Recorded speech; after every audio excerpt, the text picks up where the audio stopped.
Motivation और education. पूरे world में जो वर्ल्ड का नंबर 1 मोटिवेशन चैनल है वो मेरा है, और जो वर्ल्ड का नंबर 1 एजुकेशन चैनल है किसी इंडिपेंडेंट क्रिएटर का, वो उनका है, जो कि हमारे गेस्ट हैं। उनके 17 मिलियन से ज्यादा सब्सक्राइबर्स हैं। Please give an energetic and warm welcome to the one and only Khan sir.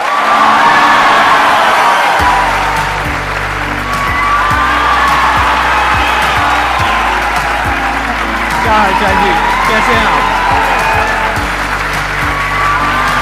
इससे पहले कि ऑडियंस आपसे कुछ पूछे या इंटरेक्ट करे, मेरे माइंड में एक क्वेश्चन है आपके लिए जी। जो बच्चे हैं वो आपके इतने दीवाने क्यों हैं, इतने पागल क्यों हैं आपके पीछे? मतलब मेरे कमेंट सेक्शन में भरा पड़ा था, खान सर कब आएंगे, खान सर कब आएंगे। मतलब ऐसा क्या जादू कर दिया आपने बच्चों के ऊपर? ये सवाल हम आपसे भी पूछते हैं, हमारे पे भी इतना कमेंट आया, इतना मेरे तो ऑफिस में लोग चले आए कि सर कब जा रहे हैं। अच्छा। क्योंकि हम लोग का तो एग्जैक्ट है, वही पढ़ाना है। हाँ। तो देखिए, हम लोग का मेन है कि बच्चों को जो जरूरत रहती है कि अगर लड़का पढ़ने आ रहा है ना, उसके मन में कोई डाउट ना रह जाए। हम उसको कहते हैं कि हम तुम्हें पढ़ा रहे हैं, दम है तो भूल के दिखाओ, याद करके नहीं।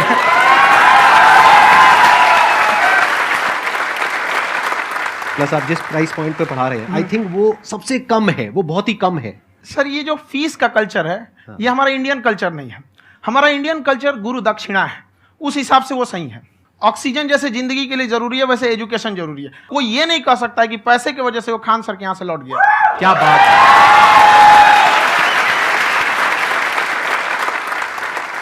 मैंने देखा कि आपका ये जो चैनल है कि ये पिछले 3 साल के अंदर अंदर ही ग्रो किया है। हमको जब चैनल शुरू हुआ तो एक दिन में हम 4-5 वीडियो बनाए। एक हमको कुछ आता, आज भी नहीं आता इतना, तो हम देख के कैमरा उमरा तो हम कंफ्यूज हो गए, बाप रे। तो हम एक ही दिन में वीडियो शूट किया, पढ़ाने वाला टॉपिक था हमको। उसके बाद कभी वीडियो नहीं, 6-7 वीडियो एक ही बार शूट कर लिए। और एक जो थे जिनका कैमरा वगैरह था, मेरे पास कैमरे भी नहीं थे उस टाइम, और कैमरा 35,000 का था। तो 6 महीना इसी में लग गया, जो 35,000 इसी में फंस जाएगा। तो उनके कैमरे से शूट किए, उन्होंने कोई चार्ज लिया, उसके बाद हम छोड़ ही दिए। लॉकडाउन लगा, तब हम कहें आप कैसे पढ़ाएंगे? वो तो 1 दिन 2 दिन करते करते अचानक लंबा हो गया। तब हमको याद आया कि ओहो, मेरा एक चैनल भी है वहाँ पे। तो उस समय उस पर लगभग 30,000 सब्सक्राइबर हो चुके थे। तो जैसे लॉकडाउन लगा तो उस पर पढ़ाना चालू किया, और पता नहीं क्या लोगों को पढ़ाई में इतना इंटरेस्ट आ गया कि आपका स्टाइल ऐसा है थोड़ा सा। आप आई थिंक पढ़ाई के साथ साथ में जो बीच बीच में आप थोड़ा बहुत छोड़ते रहते हैं ना, मतलब जो एंटरटेनमेंट चलता रहता है। ये बात हम देखिए, जब हम गुलाम थे ना, तो अंग्रेजों ने एक चाल चला था कि भारत को हम फिजिकली गुलाम रखेंगे 100-200 साल, मेंटली 1000 साल कर देंगे। उन्होंने पढ़ाई का मॉडल चेंज कर दिया। उन्होंने ऐसा डिजाइन किया कि ये टीचर की रिस्पॉन्सिबिलिटी है, वो पढ़ा के चला जाए। टीचर की रिस्पॉन्सिबिलिटी यहाँ खत्म नहीं हो जाती है। पढ़ाना तो कोई भी पढ़ा सकता है, टीचर की इससे बड़ी रिस्पॉन्सिबिलिटी होती है उसे समझाना। वो समझा कि नहीं समझा। अगर लड़का आपके समझाने के बाद डाउट रह गया तो ये आपकी गलती है। लड़का हमसे पूछता है, सर इतनी भीड़ है आपके पास, तो कहते सर डाउट कैसे पूछेंगे? हम कह रहे यार, तुम्हारा डाउट बचेगा तब ना पूछेगा तुम डाउट यहाँ पे।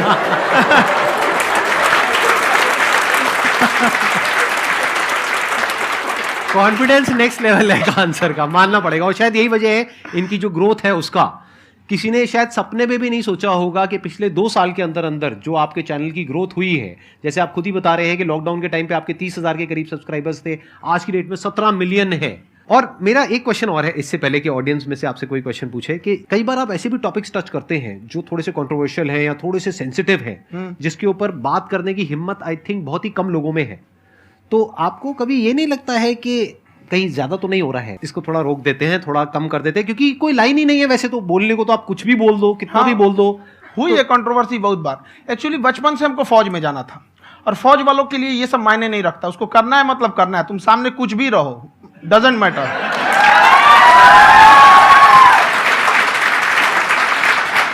और मैंने YouTube पे देखा कुछ वीडियोस में कि आपका जो इंस्टीट्यूट है वहां पर आज से कुछ साल पहले कुछ बम गिरे थे। हाँ, कुछ गिरे थे, कुछ तो बहुत सॉलिड जगह गिरा था, फटा नहीं वो। मतलब आपके आसपास? हाँ, बम को भी पता है कि टीचर की इज्जत किया जाता है। क्या बात है, क्या बात है। मैं समझ पा रहा हूं कि ये आपके अंदर जो एटीट्यूड है ये कहां से आ रहा है, क्योंकि आप बचपन से ही फौज में जाना चाहते थे तो आप जंग के मैदान में ही खड़े हैं एक तरीके से, बस फर्क यह है कि आपके हाथ में कलम है, हथियार ना हो करके। हथियार से एक आदमी की जान जा सकती है, हाँ। कलम से बहुत ताकत होता है। शिक्षा एक ऐसा हथियार है ना, हर कुरीतियों से लड़ सकता है, हर तरह की समस्याओं से। और ये एक ऐसा हथियार है, मेटल डिटेक्टर में भी नहीं पकड़ाता है। का होना बहुत जरूरी है। ये डर भी अपने आप में एक मोटिवेशन है, क्योंकि जब आपके अंदर एक थोड़ा सा डर रहे ना, तो डर के भागिए मत। एक ऐसा डर जिसको आप लगे कि नहीं नहीं थोड़ा सा और करने की जरूरत है, फिर तो ये हम इसको क्रॉस कर जाएंगे यहाँ पर। तो लड़कों के अंदर ये डर बनाना भी जरूरी रहता है। और रही बात यूपीएससी वाले की, जो आपने बोला, बहुत सारे लड़के वेट कर रहे हैं यूपीएससी की, क्योंकि 2-2.5 लाख फीस सारे लोग एफोर्ड नहीं कर सकते। और हमारा वही रहता है, हम तो ज्यादातर हमारे स्टूडेंट देखेंगे तो किसी के रिक्शा वाला, सब्जी वाला, यही लोग, इनको तो 2.5 लाख रुपया, इनके पास पूरी संपत्ति नहीं होती है, फीस कहाँ से भरेंगे वहां पे, उसके बाद रहेंगे कहाँ से। तो ऑल ओवर इंडिया से, कश्मीर से कन्याकुमारी तक, गरीब से गरीब भी लड़का उसको पढ़ सकता है। यही कुछ 1000 रुपये मंथली, 12-14 हजार साल का पड़ेगा, खत्म हो जाएगा इतना में।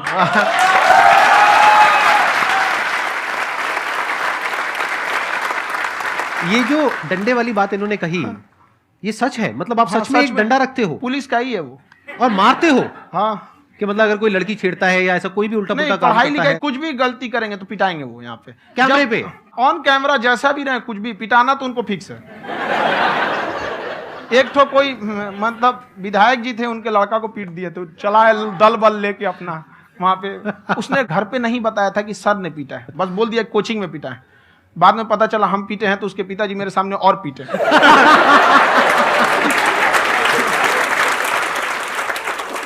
सर आपका सबसे बड़ा डर क्या है, आप दोनों का? फौजी को डरे नहीं लगता है, बाकी अफसर से पूछिए। आज के सेशन से पहले कोई डर नहीं था, लेकिन अब मुझे इनकी डंडे वाली कहानियां सुन करके डर लग रहा है कि कहीं मैंने गलती से कुछ बोल दिया अरे ऐसा और नहीं, इन्होंने कहीं पीछे कुछ रखा हुआ है और यहीं आ करके अगर इन्होंने मेरी पिटाई कर दी तो बहुत बुरा हो जाएगा। तो इसलिए हमको थोड़ा डर लग रहा है।